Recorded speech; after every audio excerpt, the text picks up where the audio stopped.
Ladies and gentlemen, this time we're going to begin the funeral services of Mr. Arnold Joel Jacobs. Rabbi Paul F. Cohen, Cantor Susan Lewis Friedman from Temple Jeremiah will be officiating. I invite those of you who are present here at the chapel to turn your phones off, and we welcome those of you who are online. This time the rabbi and the cantor are going to perform the ancient ceremony of Kriya, of tearing of the cloth.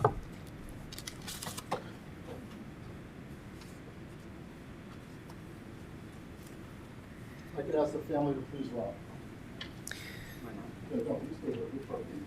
So as David said, Kriya is a tradition that comes to us from our ancestors. When they heard of the loss of a loved one, they would tear the article of clothing that they were wearing. It was a sign of grief and sadness, to be sure, but also a sign of the confusion and sometimes even the anger that we feel when someone we love is taken from our midst. The Kriya ribbon, which we use today, also serves as an outward sign to those who we encounter, that they'll be able to see that there's been a tear in the fabric of our lives and respond accordingly. And at a time when it is perhaps most difficult to offer words of blessing, we're actually given words to recite. So I'll invite you to repeat the words after me, first in the Hebrew and then in the English.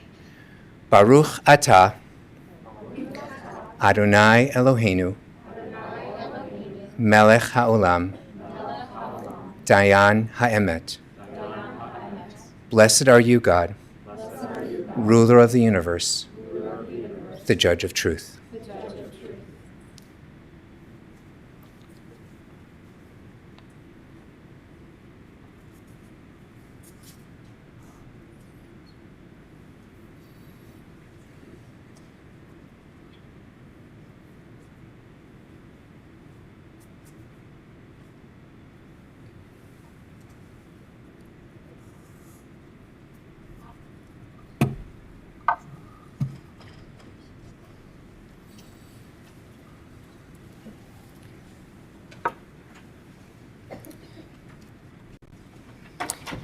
Friends, we have gathered here this morning to offer a tribute of love to the life of Arnold Joel Jacobs, who has entered eternity. As you know, Arnie loved Judaism. He loved connection to synagogue, becoming especially even more strongly connected with the passing of his mother, Jessie. And through that experience came to be connected in a very powerful way to community as well.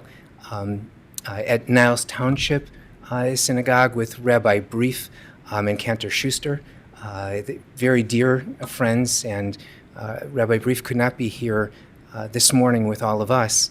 And then at Kol Emet, and Rabbi Barry Schechter, who is here, I saw here, be very involved.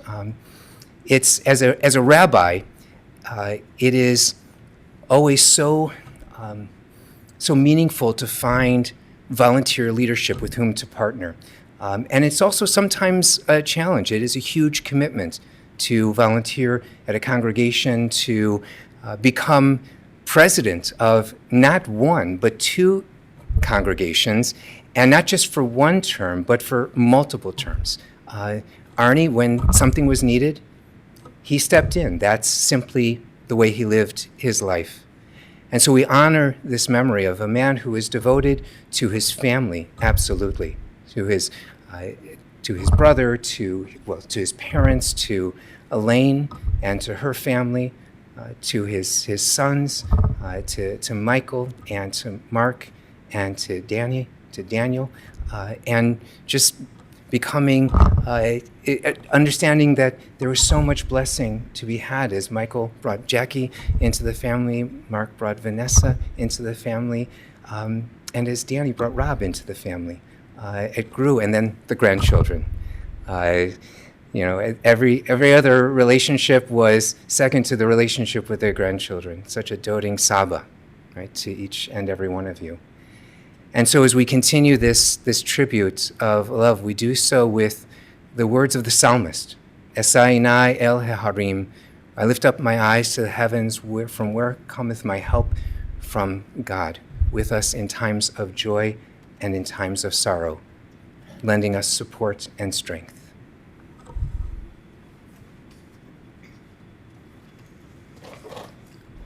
אשא עיני אל ההרים מאין יבוא עזרי מעם אדוני עושה שמיים וארץ על יתהן למוד רגלך על ינום שומרך הנה לא ינום ולא ישן שומר ישראל אדוני שומרך אדוני צילך על יד ימינך יומם השמש לא יכך וירח בלילה אדוני ישמורך מכל רע ישמור את נפשך מעתה ועד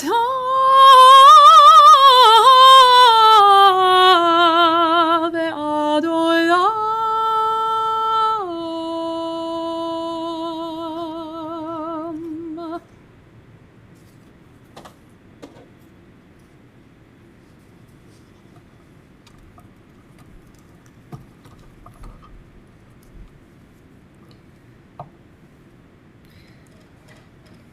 There is a poem that I share, and I share it because I think it is so connected to Arnie and the way that he lived his life and everything that was shared with me by his sons and by Elayne, by everyone who was able to share stories with me of Arnie's life. The poem is called Epitaph, and it was composed by Merritt Malloy. When I die, give what's left of me away to children and old men that wait to die. And if you need to cry, cry for your brother walking the street beside you. And when you need me, put your arms around anyone and give them what you need to give to me. I want to leave you something better than words or sounds. Look for me in the people I've known and loved. And if you cannot give me away, at least let me live on your eyes and not on your mind.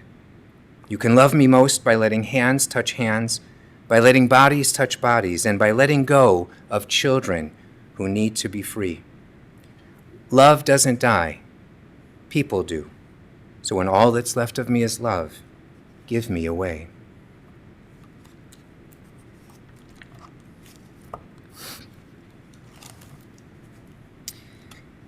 Death has taken our beloved Arnie Jacobs. Our friends grieve in their darkened world. In their silence, there is lamentation. In their tears, there is loneliness. Lost in their sorrow, may they find the presence of loving friends. Hear them, O God, and be with them. For Arnie's love that united us in life and which death cannot sever. For his companionship that we shared along life's path and which continues through the tenderness of memory. For the gifts of his heart and mind that brought us joy and happiness and is now a precious remembrance. For all these and more, we give our thanks to God. In this time of grief, we listen to the voice of our sacred scriptures that brings us the ever-new message of God's nearness. It teaches us of our kinship with the divine, in joy as in sorrow, in light as in darkness, in life as in death. Psalm 23, the Shepherd's Psalm.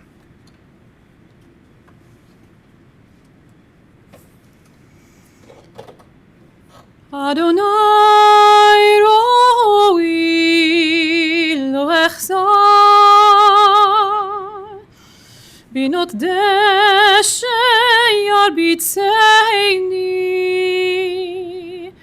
על מי מנוחות ינח עליני נפשי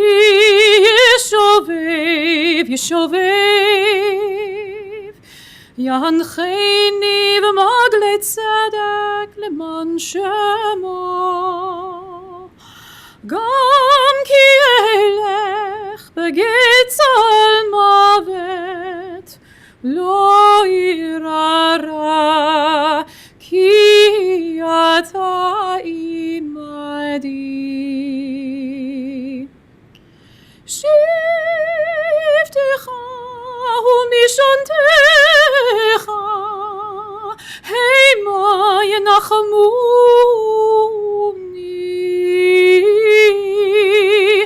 תערוך לפני שולחנך צורריי דשנת בשמן ראשי כוסי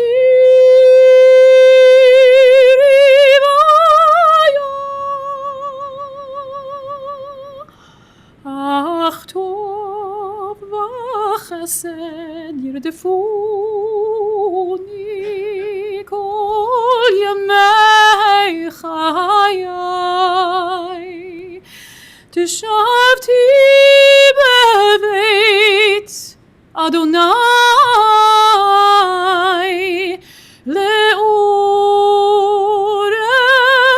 ימים.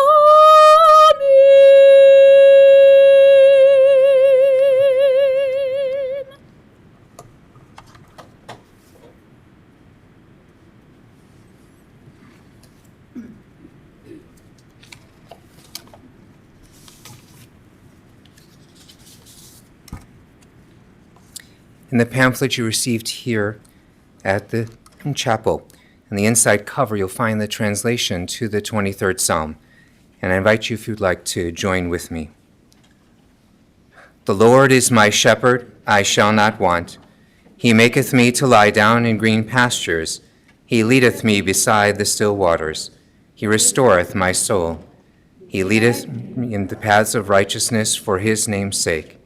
Yea, though I walk through the valley of the shadow of death, I will fear no evil, for thou art with me. Thy rod and thy staff, they comfort me. Thou preparest a table before me in the presence of mine enemies. Thou anointest my head with oil. My cup runneth over. Surely goodness and mercy shall follow me all the days of my life, and I will dwell in the house of the Lord forever.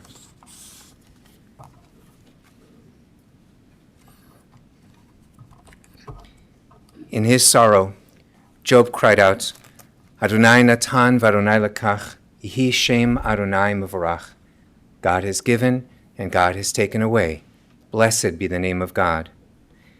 In ancient people, we are well acquainted with grief and the valley of shadows. Death and sorrow are not strangers to us. Yet the centuries have taught us that a good name endures beyond the grave and that there is strength in faith. With Job, we say, Adonai natan, God, you have given. You gave us a loved one, Arnie Jacobs, who will not be forgotten. For all that was good and enduring in his life, we offer the deepest thanks of our hearts. Adonai lekach, God, you have taken away. We pray for the strength to turn our broken hearts into an altar of trust, before which we acknowledge your sovereignty and your love, as we now say, Yehi shem Adonai mevorach. Blessed be the name of God, now and forever. Amen. I invite you to take these next few moments to call forward the cherished memories that you have of Arnie's life and how his love touched each of your hearts in this moment of silent reflection.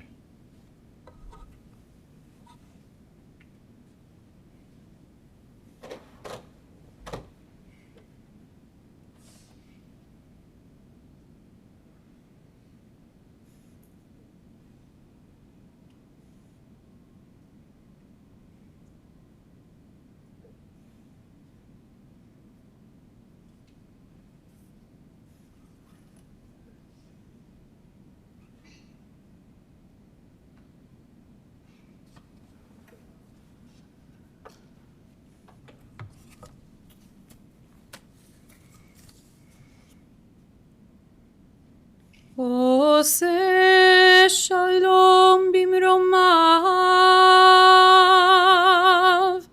הוא יעשה שלום עלינו ועל כל ישראל, ואמרו אמן. עושה שלום במרומיו,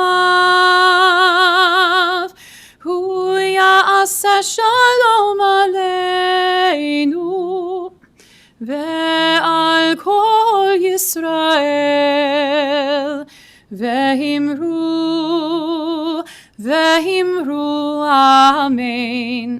יעשה שלום, יעשה שלום, שלום עלינו ועל כל ישראל.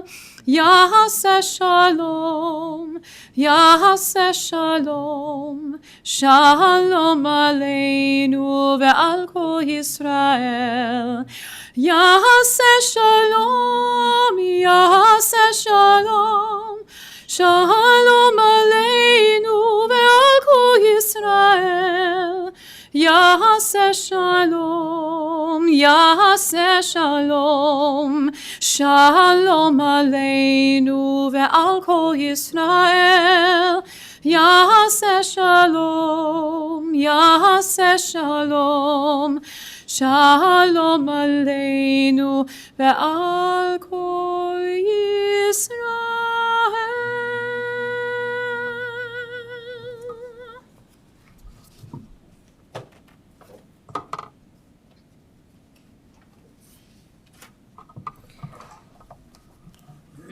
Words from the heart go straight to the heart as we continue this tribute of love to Arnie's life and his love. We do so with the words of his family. We'll hear first from son Michael, and then from son Marc, and then grandson Jonah.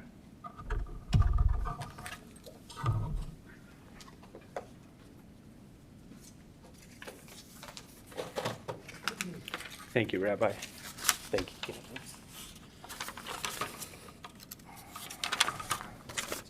Oh, and I'm going to. You can take this off. Oh, yeah. Thank you. I was going to get to that.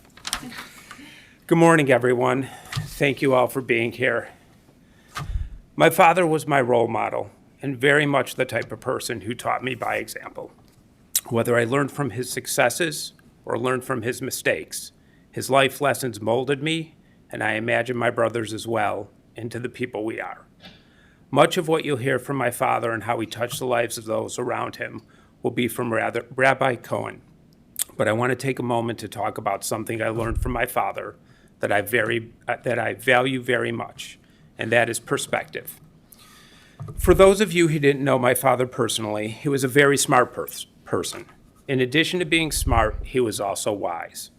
My dad had a number of little sayings he used over and over again. Some were clever and witty, some were brutally sarcastic, many were irritating, but one in particular resonates with me the most, and that is never sweat the small stuff. What I found so meaningful about this phrase was how my dad actually used it. It was reserved for extraordinary events, often traumatic events that didn't go our way. When I was a bar mitzvah and started laughing during my Haftorah portion, sorry, Sam, and was horribly embarrassed, my father's comment was, never sweat the small stuff. If one of us was in a car accident, Marc, no matter how badly the car was damaged, as long as there were no injuries, it was never sweat the small stuff. When I was angry and felt victimized because our house was broken into and burglarized, it was never sweat the small stuff. When we brought home our first dog and were completely overwhelmed with the responsibility we'd taken on, it was never sweat the small stuff. Whenever my father was faced with these types of scenarios, he didn't get angry, he didn't get upset, he didn't complain. It was just never sweat the small stuff. Over the years, I've come to realize that never sweat the small stuff was my dad's way of saying, adjust your point of view, adjust your attitude, adjust your perspective. Even when faced with significant or life-changing events, try and take things in stride. Don't get lost in a bad situation. Move forward. When my father was diagnosed with Alzheimer's, even as his health began to decline, he never got upset, he never got angry, and he never complained. He moved forward. Even though right now it's impossible for me to look back on the past 2 years and his passing and think, never sweat the small stuff, I know that if I could talk to my dad now, that's exactly what he'd tell me to do. Rest peacefully, Father. I love you.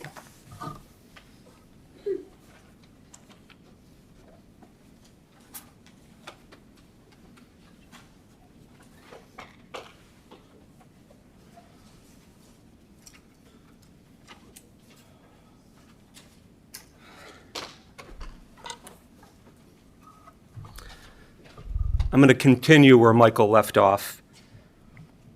Growing up, I remember my dad's love of reading, mostly mystery novels. He read before bedtime, he read in the bathroom, he read in the car, and he sometimes had a few books going at once. He also had a crazy knowledge of computers. He would build them, take them apart, and put them back together again. He was a perfectionist and extremely detailed. I wish I'd saved a photo of the workshop we had when we lived on Keeney Court. Literally, he built the entire space out, and everything had a home, and everything stayed in its home. And when he was done using it, it went right back into place. My dad could build and fix just about anything. He loved to help others and was the go-to for friends and family for any home, electronic, or auto repair. You knew when my dad did the work, it was just going to be done right. I was always surprised by my dad's physical strength. You couldn't tell by looking at him, but he had this incredible strength, especially in his arms. That said, those close to my dad knew how he felt about exercise. Exercise would kill you. My dad was strong-willed and often stubborn. If someone was bothering him, he would say, as Michael mentioned earlier, all these little phrases stayed with us, "You are alienating my most benevolent affections." It took me years to understand what he really meant by that. He also had strong opinions about food. Let's just say that I didn't get my passion for restaurants and food from my father. He had about 3 or 4 restaurants that he enjoyed. IHOP, Nancy's Pizza, Barnaby's, and Walker Brothers. When it came to ordering, he was definitely a creature of habit. It was pancake syrup, extra butter, sausage pizza, extra thin and crispy, and an American cheese omelet. That was his safe zone. If you asked how his meal was, the answer was always absolutely adequate. We knew that actually meant he liked it. The restaurants I worked at eventually became his new favorite restaurants. I think he mostly loved visiting with and getting to know my coworkers, especially at Antico Posto. The order was always the same: cheese ravioli or chicken ragusa and the black raspberry gelato. It never changed. At home, he was certainly not the healthiest eater. He often skipped breakfast and sometimes lunch, but when he ate, he ate. He had this way of taking 3 or 4 bites of a sandwich, and it was gone. I always wondered how he got that much food in his mouth at once and where it went to. One of his favorite go-to snacks was a sleeve of Ritz crackers and a full stick of salted butter, and he would finish it. He also loved fresh Rosen's rye bread with butter, pizza rolls, jumbo cashews, Necco wafers, Thin Mints, chocolate pudding, ice cream, and everything could have extra whipped cream. Didn't mind the diabetes. For as long as I can remember, my dad was in a bowling league. He used a fingertip drilled bowling ball and carried a 200-plus average. He even bowled an 801 series, which is very rare in bowling. That's like 30-plus strikes in 30 frames. We participated in a father and son league for a little over 6 years. Even more than bowling, though, my dad enjoyed the friendships he created with the other bowlers. And for me, it was the time we would spend together before and after the games. My dad and I also formed a special bond at our synagogue. When my grandmother passed, I joined my dad at the Daily Minyan. We both learned to daven together, and we regularly led the nightly service. He personally created many special relationships with the congregants and the clergy, as the rabbi mentioned earlier.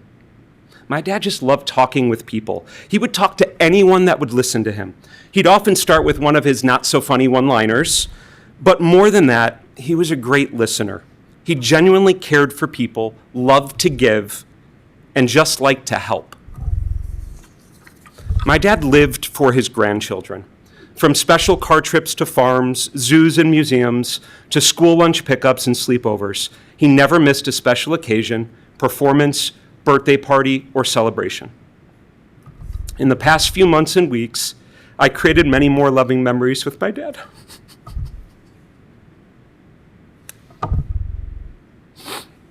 Holding his hand. That's the sound he used to make too. And sharing pictures of our family and grandchildren with him. We said I love you more times in 48 days than in the 48 years I've been here. We all greatly miss you.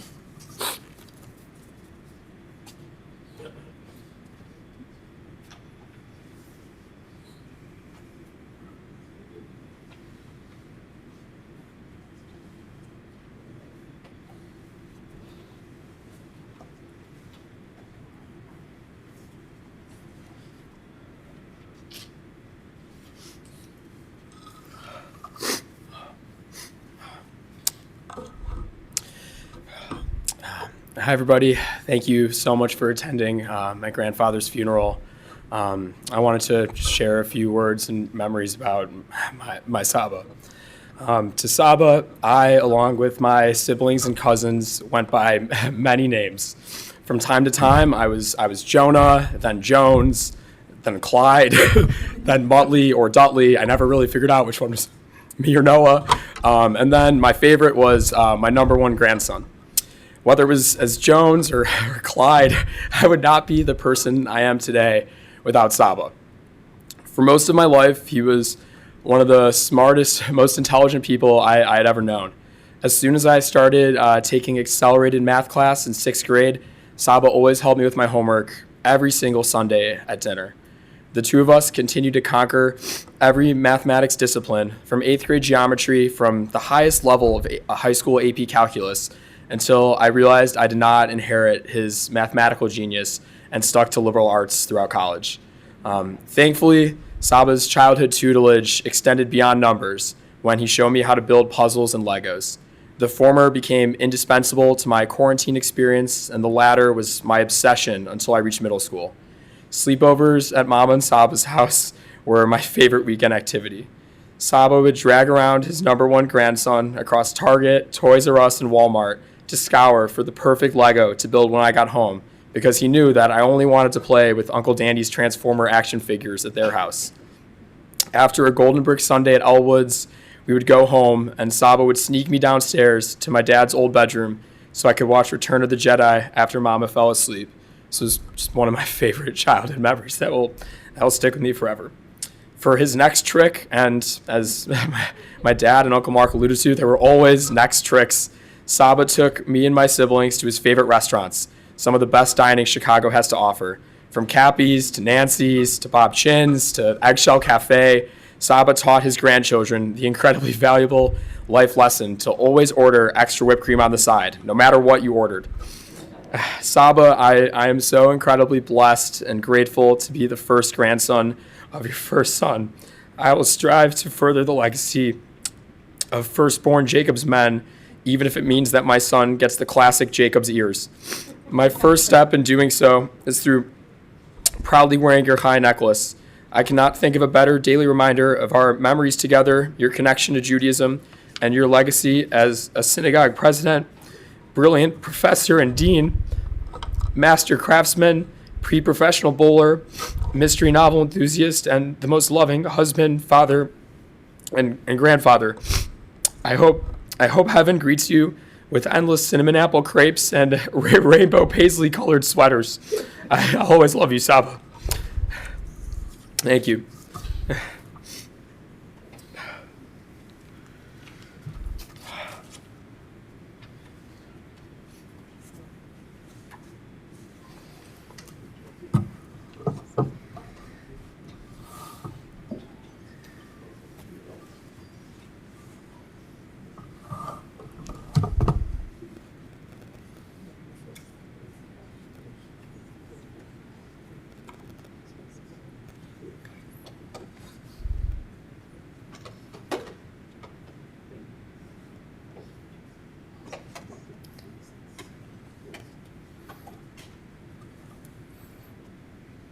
Thank you, Michael, Marc, and Jonah.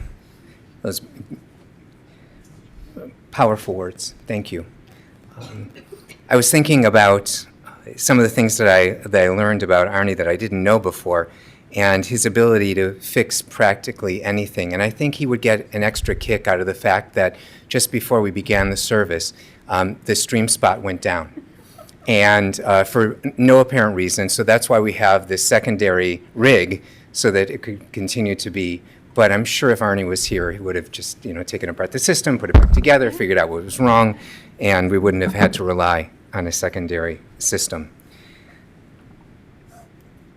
I'd like to share words that were shared with me by Rabbi Barry Schechter of Kol Emet, just reflecting on the relationship that he was able to develop with Arnie as a member of the congregation, as a president of the congregation. So he wrote to me, we not only had a fine working relationship, but we also became good friends. Arnie was very involved in all aspects of the synagogue and quite innovative, introducing many new activities. Arnie was also a problem solver. If there was a problem in the shul, architectural, mechanical, electrical, Arnie knew how to fix it. And he was kind enough to offer these skills to his family and friends as well. And that's a theme that continues to run through the stories that were shared and connects very much to the Torah portion for this week, Naso, which begins with words that gave Rashi, the great Torah commentator, and many of the rabbis of the Midrash, the Midrashic literature, a little bit of trouble. It begins, the trouble begins with a verse that says, essentially, and it was when Moses finished the work of the tabernacle, right? Building this portable sanctuary that the Israelites would carry with them throughout their wanderings in the desert until reaching the Promised Land. And the challenge, of course, is that Moses really wasn't involved in the construction itself. There were artisans, Bezalel, Oholiab, who led the people who had the skill set to do this. And it seemed very strange to have it all placed on Moses, that when he finished. And there's one midrash in particular that talks about how every day until the completion of the tabernacle, that Moses would take everything that had been done, take it neatly, disassemble it neatly, put it in its place so that before the next day's work could begin. And I was thinking of Arnie, right? And taking things apart, putting things together, and bringing people together in that effort, that understanding that he has this skill, this gift, and it wasn't meant to be just kept for him. It was meant to be shared. And the leadership that he provided with family and in our community also mirrored the role that Moses played in the community in the early days of our ancestors. And one of the quotations that I'm fond of sharing, and I don't know to whom it can originally be attributed, is that coincidence is God's way of remaining anonymous. And so that the connection to Naso was very, very powerful in what I learned and what you know about Arnie. He was born in Chicago, the oldest of two children, to Maury and Jesse. Arnie, his brother Terry, grew up with their cousins Trudy, the families living in the same home, close family, close circle, a large circle of close friends. Arnie was very bright. And early on, he skipped several grades and graduated high school consequently at a very young age, first at Elayne Tech and then finishing at Von Steuben. Arnie swam, he played baseball, but what he really loved was building things, fixing things, taking them apart, putting them back together. He attended Roosevelt College and completed his master's degree in engineering at the University of Illinois, Navy Pier, it's now known as the Circle campus. Almost immediately, he began teaching at DeVry, and in the very early days of the computer, as Marc alluded to, he actually taught the faculty how to use these first-generation computers. He met his beloved Elayne as a fix-up because he needed a date. Friends got them together, and not surprisingly, one of their first dates was to go bowling. They built a wonderful life together, bringing 3 incredible sons into this world of whom he was so proud: Michael, Marc, and Daniel. There are so many fond memories of working with Dad, either as conscripted labor, as Michael referred to it, going to shul with Dad, as Marc, and the outings that Daniel remembered. Again, lots of fond memories. The only one that might not have been so fond was the music that was played in the car on longer road trips, show tunes over and over and over again. Yeah. Elayne and Arnie shared almost 55 years of life and love together. Arnie was organized. He was a perfectionist. The shop had to be vacuumed and all the tools cleaned and put away exactly where they had come from when finished. And he always finished the job. He was not going to stop until it was done. Of course, you have to have more than one of each tool. He had several different hammers, screwdrivers, and so on. And in fact, made a gift, I'm told, of a toolkit when each of the sons was married, found their partner. And he did all of these things, kind of self-taught in how to do. He became this wonderful carpenter, woodworker, self-taught in the electric work, plumbing, plaster. He loved cars too. Loved to fix them up, made sure that each of his sons knew how to change oil, fix a flat, rotate tires, before or as a part of getting their license to drive. There were the bowling leagues that were mentioned, and I believe he got a ring for that 800 3-game series. That's right there, Sammy. Yeah. He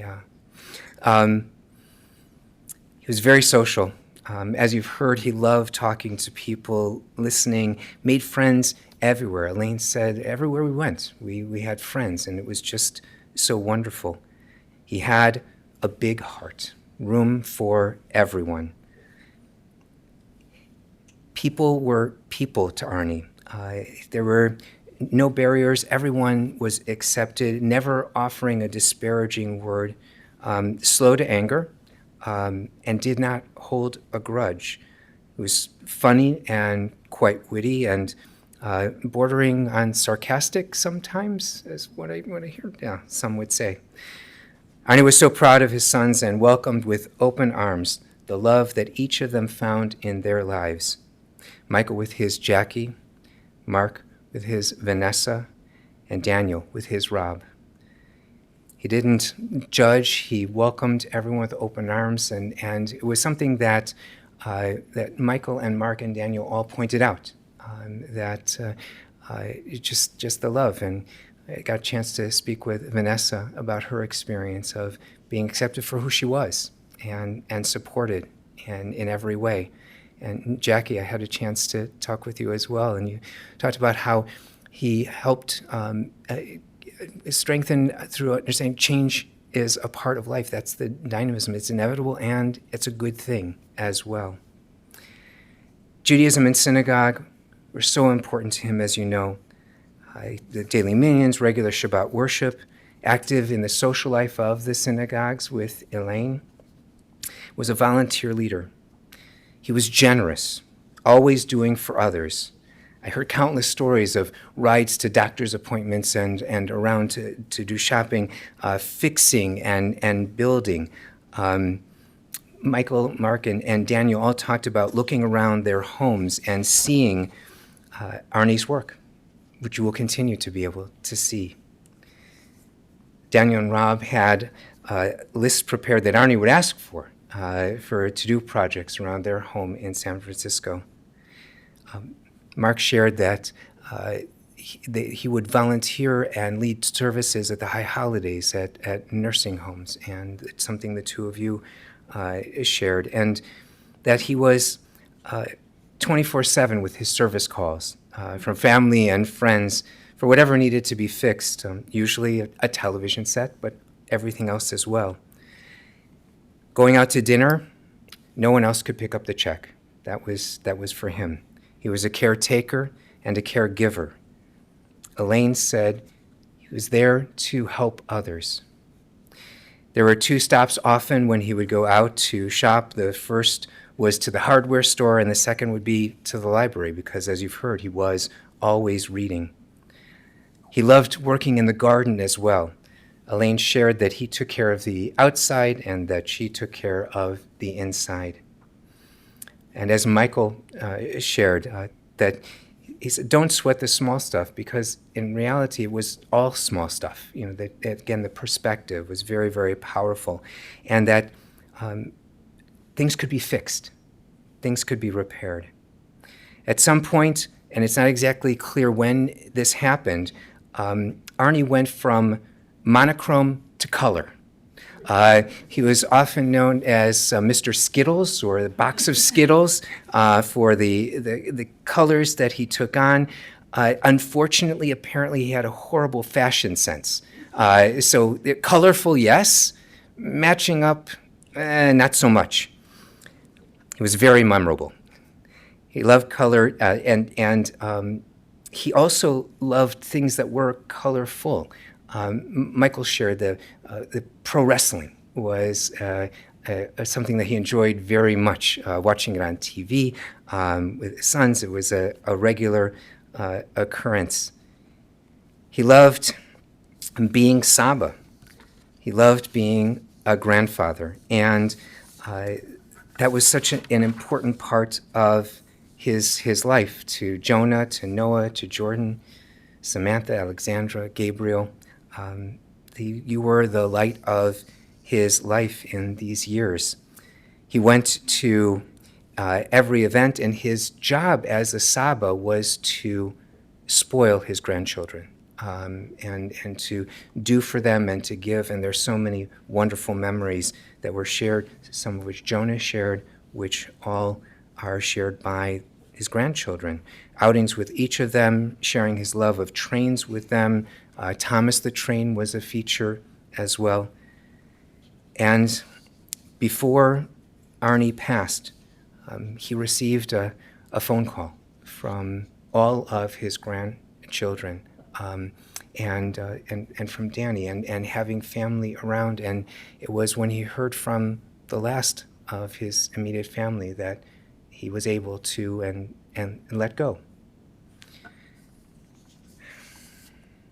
Arnie was a builder, a fixer of things, and a builder of relationships and community.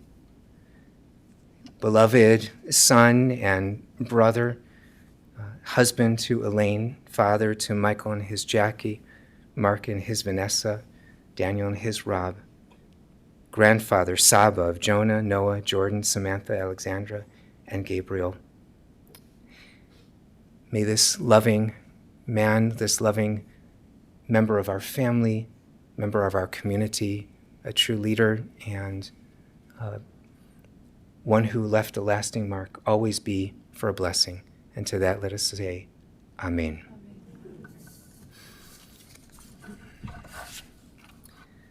We continue with the memorial prayer, El Malei Rachamim.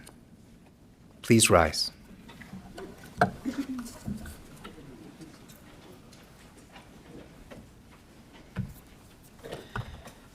El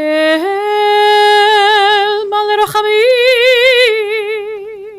Shochen B'Maromim,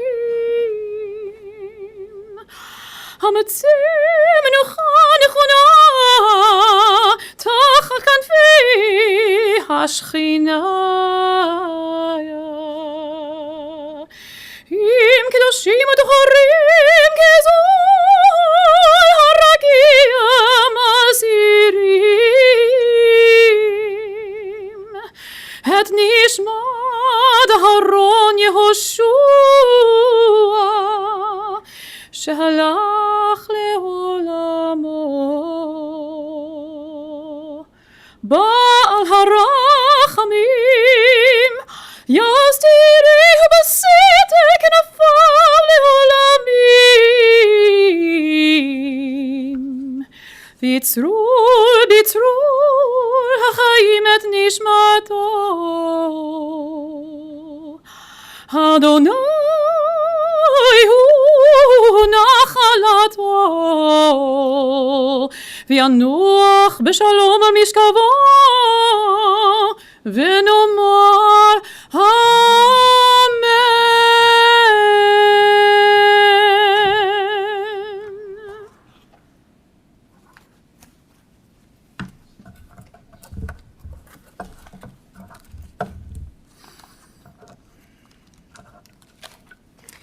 Compassionate God, eternal Spirit of the universe, grant perfect rest in your sheltering presence to Arnold Joel Jacobs, Aharon Yehoshua, who has entered eternity. O God of mercy, let him find refuge in your eternal presence, and let his soul be bound up in the bond of everlasting life. God is his inheritance. May he rest in peace. And again we say, Amen. Amen.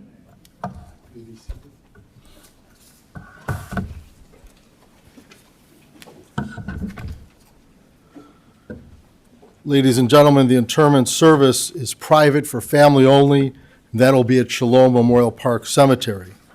The family will be together at the Jacobs residence at 1216 Karen Terrace in Northbrook today from 4:30 to 7:30 p.m. And memorial contributions to the Alzheimer's Association would be appreciated. For those of you who are in attendance, all that information is on the service folder, and for the many people that are online, all that information you could find on the Chicago Jewish Funerals website.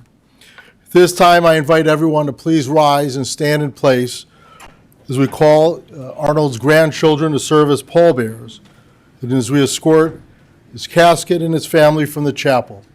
Once again, the interment service is for the family only. And this concludes the online portion as well.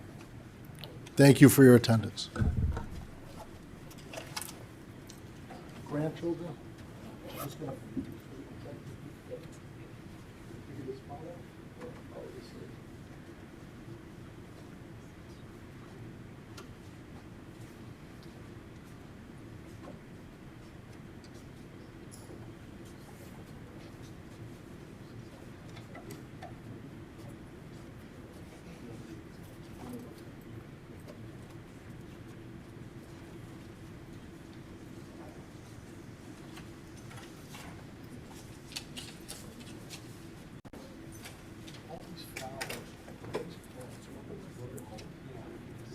This will take this.